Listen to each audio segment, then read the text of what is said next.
Guyyaa boruu ministeerri muummee Dr. Abiy Ahmedii fi pirezidaantii mootummaa naannoo Oromiyaa obbo Lammaa Magarsaa godina Baaleetti imaluun hawaasa waliin akka marii taasisan hoogganaa biiroo dhimmoota kominikeeshinii mootummaa naannoo Oromiyaa Dr. Nagarii Leencoo himan.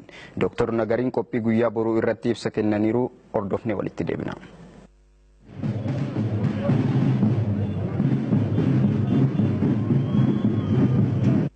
Waltajjiin kun waltajjii seena qabeessadha.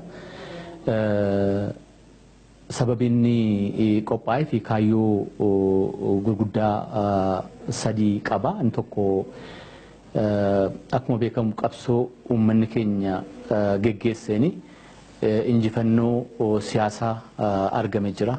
Gama kanaan uummata keenya yeroo dheeraadhaaf qabsoo geggeessaa ture kana gidduutti argamuudhaan muummichi ministeeraa Dr.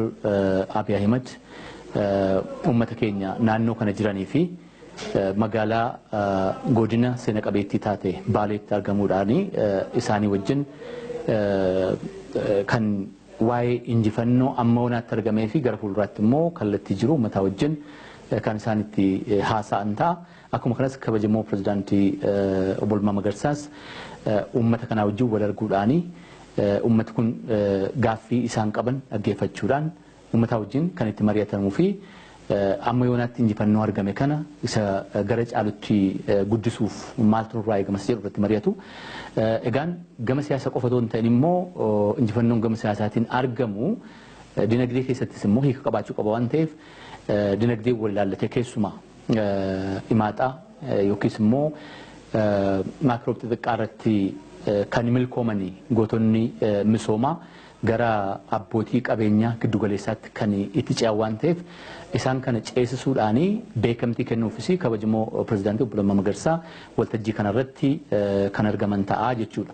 Kabaja uummataaf jecha waltajjii qophaa'e kanarratti uummanni keenya nagaadhaan hirmaate isa boodas immoo marii ta'u irratti tasgabbiidhaan gaaffii qabanii kaasuudhaan marii barbaachisaa ta'e gochuudhaan gaaffii isaanii walabummaadhaan kaasanii mari'atanii gara fuulduraatti akkamittiin kana caalaa milkoomuun danda'ama, akkamittiin kana caalaa injifannoo galmeessuun danda'ama isa jedhu irratti waliin haasa'uudhaa fi qophiin barbaachisu xumurameera.